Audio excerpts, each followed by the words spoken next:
Thank you Priya ji, Rajkumar ji और आपके सारे दर्शकों को नमस्कार। प्रिया जी, आज का अपना ये जो शो है वो मैं एक सोशल और कम्युनिटी मैसेज के साथ शुरुआत करना चाहूँगा। जी। Am I audible? Yes yes sir. या ओके। आप जानते ही होंगे आज वर्ल्ड वाटर डे है, विश्व जल दिवस है। तो जी ये मैसेज अपने चैनल के माध्यम से अपने सारे दर्शकों को मैं देना चाहूँगा कि आज के दिन हम सबको ये प्रयास करना चाहिए, क्योंकि वाटर के बारे में ऐसा कहा जाता है कि water is the life blood of our bodies and also important for our economy, our nation. और हम हिंदी में कहते हैं ना कि जल ही जीवन है। तो जल का बहुत ही संभाल कर इस्तेमाल करें, ऐसा एक संदेश मैं आज अपने सारे दर्शकों को यहाँ देना चाहता हूँ। अब हम अपने विषय के ऊपर बातचीत करते हैं। आपने ये जो विषय रखा है कि 3 दिन पहले जापानीज प्राइम मिनिस्टर काशिदा इंडिया आए थे और एक बायलैटरल ट्रेड जो कहते हैं, वैसे करीबन 6 एग्रीमेंट भारत सरकार के साथ उन्होंने साइन किए। और आने वाले 5 साल के अंदर जैसे आपने बताया कि करीबन $42 बिलियन जापान अपने यहाँ इन्वेस्ट करेगा। प्रिया जी, मैं ऐसा सोचता हूँ कि अपने दर्शकों की जानकारी के लिए कि थोड़ा एक बैकग्राउंड भी हम दें तो एक जी बेहतर रहेगा कि जापान के साथ हम कब से जुड़े हैं, किस प्रकार से अपने आप पहले ट्रेड हुए हैं और क्या हमारे संबंध रहे हैं। तो मैं एक 3-4 मिनट प्रिसाइसली जरा इसके ऊपर बोलना चाहूँगा। अब जी देखिए, जापान की शुरुआत जहाँ तक मैंने जानकारी हासिल की है तो वो हमारे उनके साथ रिलेशन 1903 1903 से है, जब 1903 के अंदर एक जापान इंडिया एसोसिएशन फॉर्म हुआ था। और वहाँ से जापान और भारत के बीच में व्यापार विनिमय की एक शुरुआत हुई, संस्कृतियों का आदान प्रदान हुआ, शिक्षा का आदान प्रदान हुआ। और इस प्रकार से मैं ये कहना चाहूँगा कि पिछले एक सेंचुरी, पूरी 100 साल कह दीजिए आप, 100 110 साल, तो भारत और जापान के बीच में संबंध काफ़ी अच्छे रहे हुए हैं।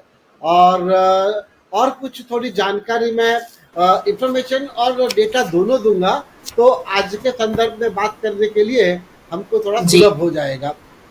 एक मैंने इंफॉर्मेशन ये ली है कि 1957 में तत्कालीन जापानीज प्राइम मिनिस्टर थे नोबुसुके किशी, वो भारत के दौरे पे आए थे। और उस समय से भारत सरकार और जापान सरकार के बीच में ऑफिशियली आर्थिक व्यवहार की शुरुआत हुई। और उसके उनके विजिट के बाद इमीडिएटली नेक्स्ट ईयर 1958 में जापान ने पहली बार अपने को येन में, अपनी करेंसी येन में लोन देने की शुरुआत की।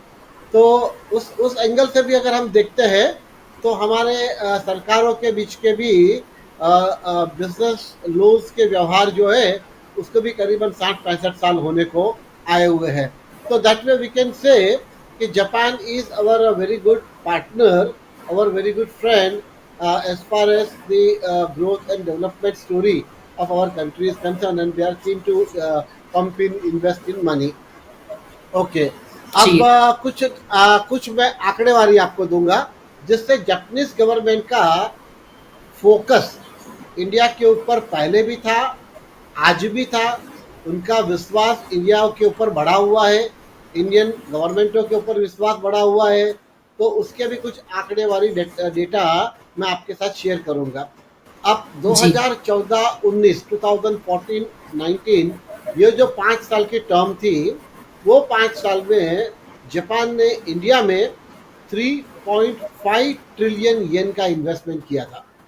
और जी अभी जो आपने सुना कि $42 बिलियन यानी करीबन 5 ट्रिलियन येन होते हैं।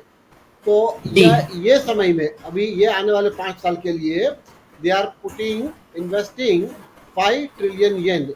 प्योर अगर हम इसके ऊपर जाए in terms of the percentage growth, तो हम सेफली कह सकते हैं कि करीबन 40% more investment is coming in next 5 years in India. ये मैंने Right. आपको या ये मैंने आपके साथ डेटा शेयर किया।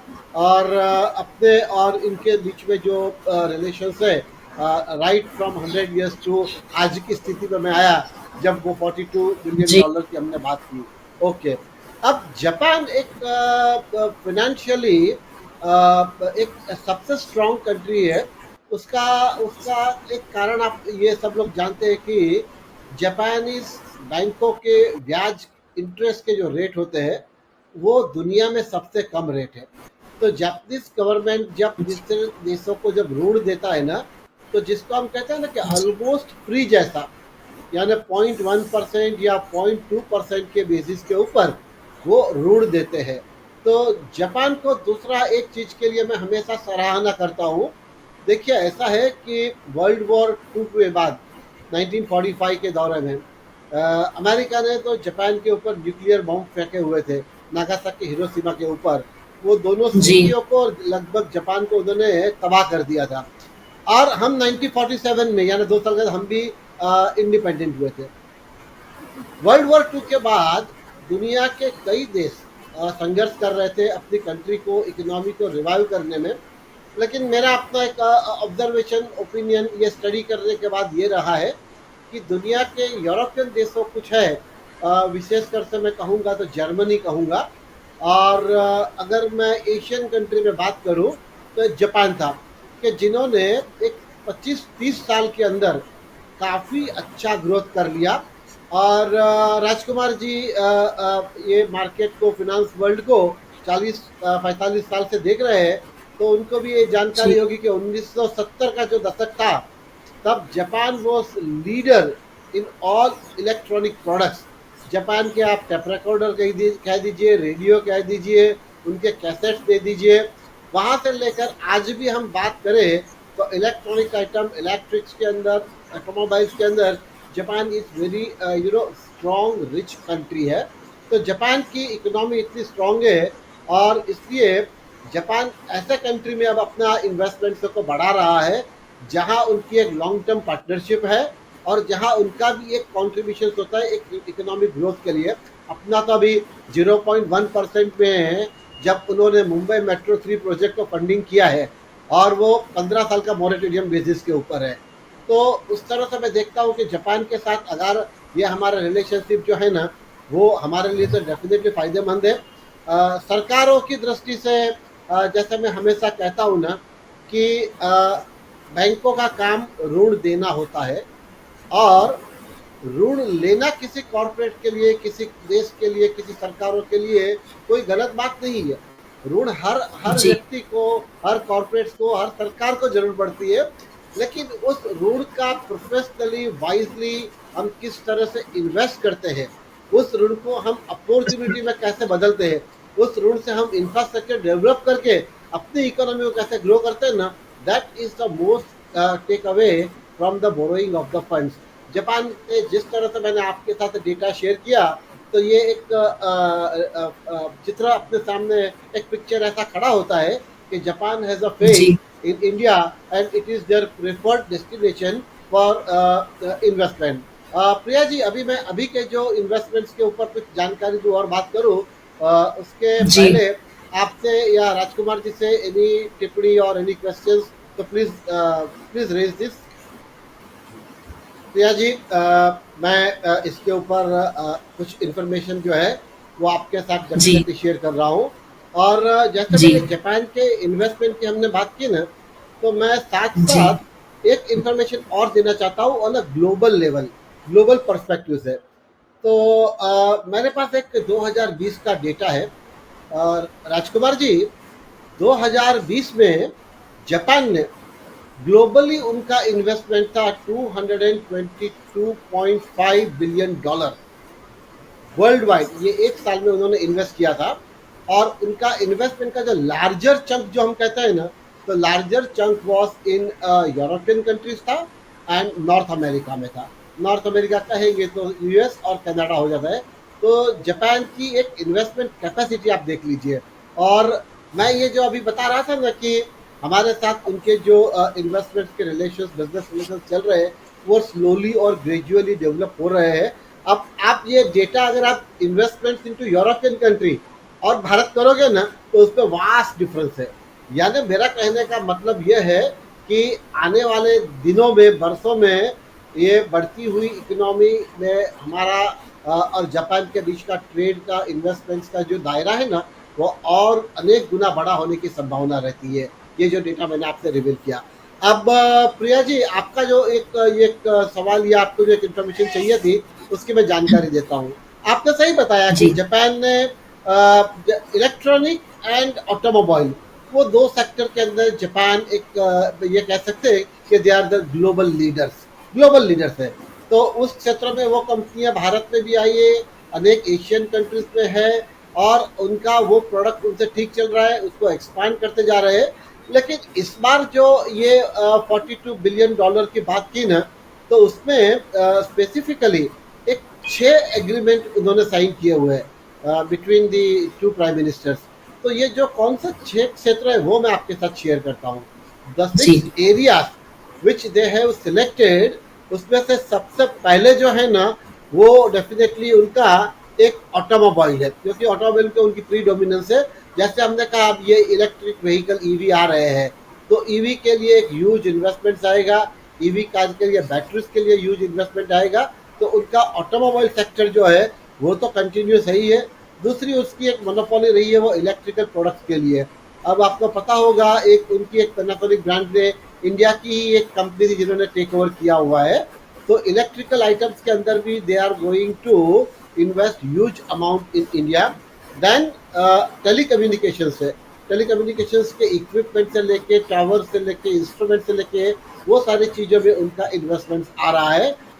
केमिकल के अंदर they are also some of the fine chemicals है, उसमें they are a big exporters है। तो केमिकल्स के लिए एक एग्रीमेंट साइन हुआ है। इंश्योरेंस एंड फार्मा, वो दोनों सेक्टर में भी अब वो लोग आ रहे हैं। फाइनेंशियल वर्ल्ड में जापानीज एक दो बैंक यहाँ है, लेकिन they are not as strong comparing with the US. जैसे यूएस के सिटी बैंक जैसे लीडिंग, या ब्रिटिश बैंक को बोलो तो एचएसबीसी है, स्टैंडर्ड चार्टर्ड है। तो उस कंपैरिजन में they are coming into insurance. Pharma sector में अभी तक हमारा ज़्यादा यूरोपियन कंट्रीज स्विस कंपनी के साथ ज़्यादा टाइप रहा था, लेकिन they are entering into this also. And most important एक सेक्टर जो है कि they are investing into supporting the infrastructure project. जब मैंने ये इंफ्रास्ट्रक्चर की प्रोजेक्ट की बात की, तो दो तो हमारे हमारे सबकी जानकारी में है। एक तो मुंबई का मेट्रो 3 है, और एक 500 किलोमीटर का बुलेट ट्रेन बिटवीन मुंबई और अहमदाबाद के बीच का है। तो ये ऐसे अलग अलग क्षेत्रों के अंदर now Japanese government is entering, they are investing, they are putting money into it. And मुझे ऐसा लगता है कि आने वाले 5 साल के बाद, ये जो आज का फिगर मैं देख रहा हूँ ना, शायद उससे भी 50-60% more investment will be coming in years to come. And this are some of the area I said. लेकिन मुझे लगता है कि आने वाले दिनों में they will come into the service sector में भी वो लोग आएंगे, इंफॉर्मेशन टेक्नोलॉजी के अंदर also they will also enter into. लेकिन अगर हमको ये डिबेट को एक अच्छी तरह से एनालाइज करना होगा ना, तो हम सिर्फ ये कह सकते हैं कि आज हमारी इकोनॉमी के लिए जापान के साथ जो टाई अप है, that is going to be a very beneficial for a country, for the overall growth and development of the country। और भारत एक बढ़ती उभरती इकोनॉमी है विश्व व्यवस्थाओं में। Now India has been recognised as one of the power, you may not call it super power, but India has emerge as a the power. तो विश्व का भी ध्यान भारत पे है। और मैं ऐसा सोचता हूँ कि इसका सबसे सीधा लाभ हमको क्या होता है इन्वेस्टमेंट से।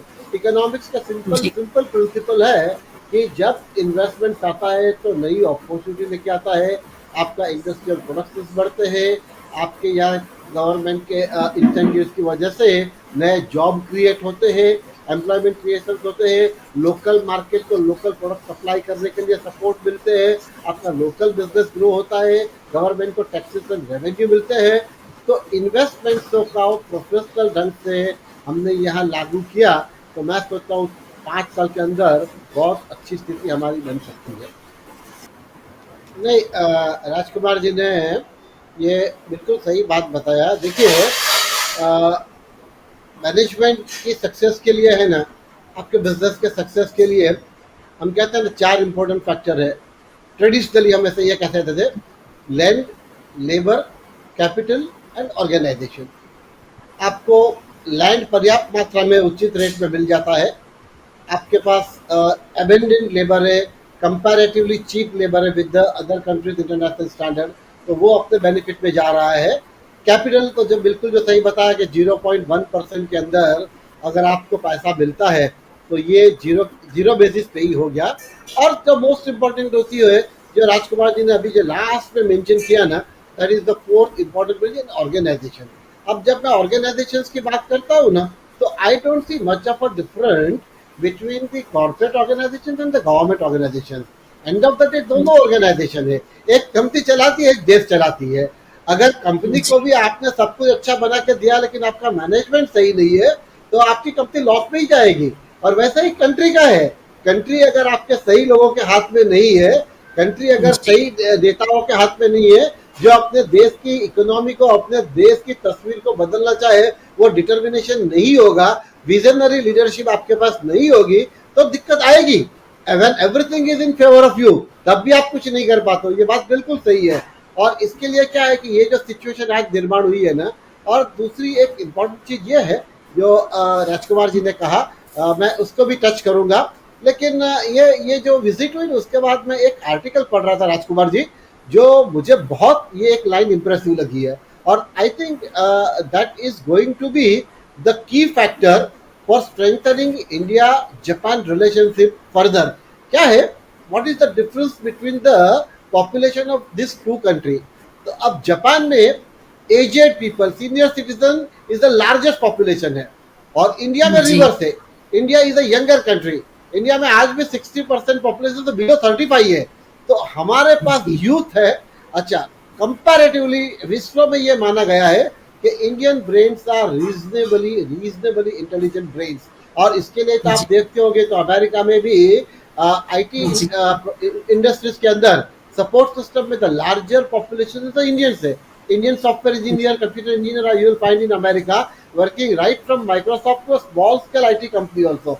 तो हमारे बीच में ये जो दो कॉम्बिनेशन मैं देख रहा हूँ ना, द पॉपुलेशन के एज ग्रुप का, तो एक के पास अब नेचुरली सीनियर आदमी जो होता है, वो एजेड आदमी, तो उनकी सर्वाइवल क्या होगी कि उनके पास जो पूंजी है, जीवन भर पूंजी कमाई है, तो हम वो पूंजी कहीं सेफ जगह पे लगाते हैं, उससे रिटर्न कमाते हैं और हमारा गुजारा होता है।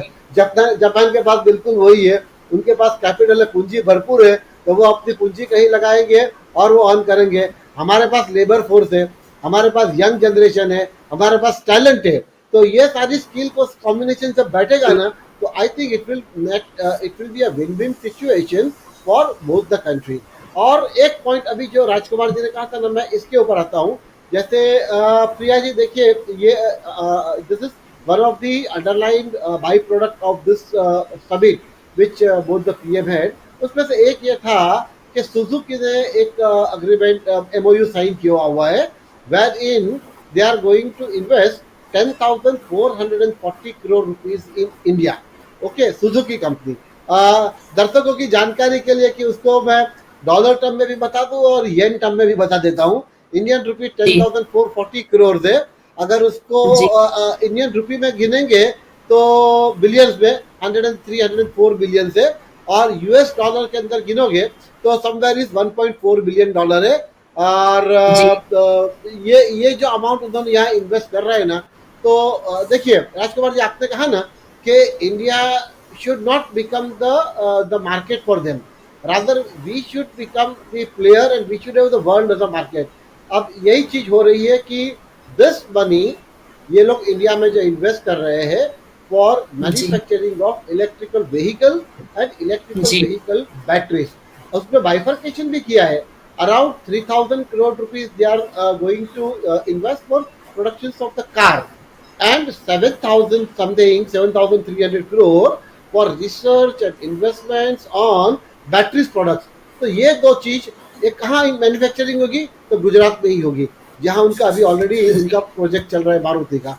तो इससे क्या जी होगा यस, और अगर आपने ये आपने अगर ये देखा होगा पिछले 5-6 साल में, मैंने ये एक ऑब्जर्व किया है गवर्नमेंट की as a policy, prime minister के भी बहुत स्पीच को मैंने फॉलो किया है, स्पेशली द फिनेंशियल स्पीच। तो उन्होंने ये कहा है कि मेड इन इंडिया का कॉन्सेप्ट जो है ना, उनको वो बढ़ा दे रहे हैं। जहाँ जिस भी कंट्री में जाते हैं, इन्वेस्टमेंट्स की होती है बात, तो तब वो कहते हैं इंडिया में आइए, आपको इंडिया में जो सपोर्ट चाहिए हम देते हैं, आपको प्लान डालिए आपके इंडिया में। तो मैं ऐसा सोच रहा हूँ कि ये जो प्रोजेक्ट आ रहा है, अब 10,400 करोड़ का इन्वेस्टमेंट होगा। अब लोग, और हमेशा जब यहाँ से प्रोडक्शन होगा, अच्छा मेरे पास ये भी नंबर है राजकुमार जी, कि initially they are targeting manufacturing of 1,25,000 car every year. अब 1,25,000 कार जो मैन्युफैक्चर होगी, उसमें से 60,000 car will be for India, 40,000 car will be exported to European country, and 25,000 car will go to the Japan. तो क्या हो रहा है कि ये एक ऐसी शुरुआत हो रही है कि जहां भारत हब बन रहा है। हाँ, दिक्कतें कहाँ हो सकती है कि जैसा कहते हैं ना कि देखिए, फॉर दैट मैटर कोई भी कंट्री ये नहीं कह सकता कि मैं सर्वसंपन्न हूँ और मेरे पास सब कुछ है, मेरी डिपेंडेंसी किसी पर नहीं है। तो ऐसा होगा, कोई ना कोई कंट्री के लिए, कोई ना कोई चीज के लिए उसको दूसरे पर डिपेंड होना पड़ता है। जैसे आप रॉ मटेरियल कह दीजिए, तो वैसी चीज होगी। लेकिन जब कोई एक प्रोडक्शन अपने यहाँ होता है, इंडिया जब हब बनने की शुरुआत करता है, मेरी जानकारी में ये भी है राजकुमार जी, कि आने वाले 7-8 साल के अंदर government is a mega mega plan for setting up a textile hub in India. और ऐसा माना जा रहा है, ऐसे एक एस्टिमेट हमारे पास आया हुआ है कि आने वाले 7-8 साल के बाद दुनिया के 30% जो क्लोथिंग होते हैं ना, वो इंडिया से जाएंगे। तो उस दिशा में एटलीस्ट शुरुआत हुई है। और ये जो प्रोजेक्ट इंडिया में आ रहा है ना, तो ये वन सेकेंड देखिए, मारुति सुजुकी तो हम देख रहे हैं पिछले 25-30 साल से गाड़ियां बना रहे। आज ऐसा ऐसा एक नंबर है मेरे पास कि इंडियन रोड पे जो 2 गाड़ी अपने को दिख रही है, उसमें से एक गाड़ी मारुति का प्रोडक्ट है। मारुति के जितने उसने वेरिएंट लॉन्च किए हुए या, तो ये इस तरह से क्या होगा कि अपने यहाँ प्रोडक्शन का शुरुआत होगी। और वैसे ही मैं देख रहा हूँ बहुत सारी कंपनियां, सेमीकंडक्टर की जो क्राइसिस आ रही है, I have seen 1 or 2 European countries have also shown the interest कि हम इंडिया में आके सेमीकंडक्टर बनाएंगे। इस दिशा में हम जा रहे हैं। लेकिन राजकुमार जी का एक पॉइंट है ना, तो मैं यहाँ मेंशन डेफिनेटली करना चाहूंगा। क्या होता है जी कि एक इकोनॉमिक्स में हम कहते हैं ना कि wants are always unlimited and resources and means are limited. अब आप कितना भी एक ग्रोथ करते हो ना, तो ग्रोथ के प्रोपोर्शन के सामने नंबर ऑफ पीपल होते हैं, तो हम उसको मैनेज कर पाते हैं। लेकिन हमारे नंबर जब इतने बड़े मात्रा में होते हैं, let's talk in the layman's language, layman's की लैंग्वेज में बात कर लेते हैं। एक परिवार है, घर के 5 सदस्य है, 5 सदस्यों में से एक सदस्य कमा रहा है, घर 2 कमरे का घर है या 3 कमरे का घर है। अब उसी घर में आप 25 साल के बाद बोलो कि ये एक घर में 5 आदमी नहीं, ये घर में 50 आदमी रहेंगे, और कमाने वाले जो है वो एक के बदले 5, खाने वाले 50 हो जाएंगे, घर आपका इतना ही रहेगा। तो आप मुझे बताइए उसको आप मैनेज कैसे करोगे। इसके लिए क्या होता है, कीपिंग इनटू माइंड, चाइना को भी ये पॉलिसी 10 साल लानी पड़ी, क्योंकि अभी चाइना देखिए ऐसा हो रहा है कि वो 10 साल के बाद जब उनका पॉपुलेशन ग्रोथ नेगेटिव टेरिटरी में आना चालू हुआ ना, तो अब उन्होंने एक दूसरे से दूसरे बच्चों की ओर उन्होंने परवानगी दी है। जी कुछ केसेस में कहा है कि जिनको तीसरा बच्चा भी होगा ना, तो दे हैव टू पे सम काइंड ऑफ ड्यूटीज और टैक्सेस टू गवर्नमेंट। लेकिन क्या होगा कि हमारे जितने भी रिसोर्सेज है, आप लैंड साइज ले लीजिए, अपने नेचुरल रिसोर्सेज आप ले लीजिए, तो उसका कहीं ना this are going to get dispose someday somewhere. तो क्या हो जाएगा कि आज की स्थिति में हमको भी थोड़ा पॉपुलेशन कंट्रोल करना जरूरी होगा। नहीं तो ये जिस प्रकार से हम जा रहे हैं ना, आप ऐसा होगा राजकुमार जी कि हमारी हर साल इनकम तो 10-15% बढ़ जाती है, लेकिन हमारे खर्चे 50% बढ़ जाते हैं। आप कब तक मैच कर पाओगे सर? आपकी जी जिंदगी पूरी हो जाएगी, आपके जनरेशन निकल जाएंगे, लेकिन आप तो वही के वही रहेंगे। जब मैं ये इसके लिए कह रहा हूँ कि we are talking of growth. Growth का मीनिंग क्या? ग्रोथ का सिंपल मीनिंग मैं राजकुमार जी ये करता हूँ कि आज जिस स्थिति में हम जी रहे हैं, तो कल हमारी स्थिति उससे बेहतर होनी चाहिए। जी अगर मैं तो ये मानता हूँ, डेटेरिएशन आप छोड़ दीजिए, मैं तो ये मानता हूँ कि मैं जिस स्थिति में आज बैठा हूँ और आने वाले 5 साल के बाद भी मैं वहीं पर हूँ, तो मैं बैकवर्ड जा रहा हूँ। I am not flowing with the time. Society is not flowing with the time. Country is not flowing with the time. इस प्रकार से क्या होगा जी कि ग्रोथ तब तक क्या होता है, तब तक ग्रोथ पहुंचे। द आइडिया बिहाइंड दिस के टोटल इंक्लूसिवनेस की हम तो बात कर रहे हैं ना, तो वही होता है कि हमारा एक इंक्लूसिवनेस के बारे में जो हम कहते हैं ना, भी 70s के डिकेड में इंदिरा जी को फैमिली प्लानिंग लाना पड़ा था। राजकुमार जी जानते होंगे उस दिनों में, हम दो हमारे दो का स्लोगन उस समय में भी आया हुआ था। तो क्या होता है जी कि ये अगर चीज होती है तो मैं सोचता हूँ कि जो भी ग्रोथ डेवलपमेंट हमारी कंट्री के होंगे ना, उसके फ्रूट सारे भारतीय एंजॉय कर पाएंगे। Thank you. या नहीं प्रिया जी, बिल्कुल सही बात है ये। और ये बात भी जो राजकुमार जी ने रखी ना, कि देखिए दैट इज वेयर गवर्नमेंट को पिक्चर में कहाँ आना पड़ता है। अब जो अपर जी मिडिल क्लास लोग हैं, रिच क्लास है, उनके तो दो ही बच्चे आज भी, और वो लोग जी समझ भी रहे हैं, क्योंकि हम ये सोचते हैं कि आने वाले अपने जनरेशन को हम एक अच्छा फ्यूचर दें।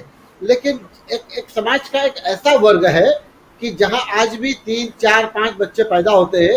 राजकुमार जी ने सही कहा जी कि एजुकेशन के जी माध्यम से ही लोगों को हम ये बदलाव लाने के लिए कह सकते हैं। और उसके साथ क्या होता है कि जब सरकार भी अपनी तरफ से ये कदम उठाती है ना, अब ये इतने बड़े मासिस को, पॉपुलेशन को अगर आपको एजुकेट करना होगा तो सरकार को ही पॉलिसी लानी पड़ेगी। जी सरकार को ही ये बताना पड़ेगा कि ये क्यों जरूरी है, आज हमारी संख्या कितनी है, हम 10 साल के बाद कितने होंगे, तब स्थिति क्या होगी। तो जी ये राजकुमार की बात बिल्कुल सही है। देखिए जिस कंट्री में, जी ये आपने देखा, जिस कंट्री में एजुकेशन लेवल हाई है, वो कंट्री, उसकी population, I would say 99% people are happy.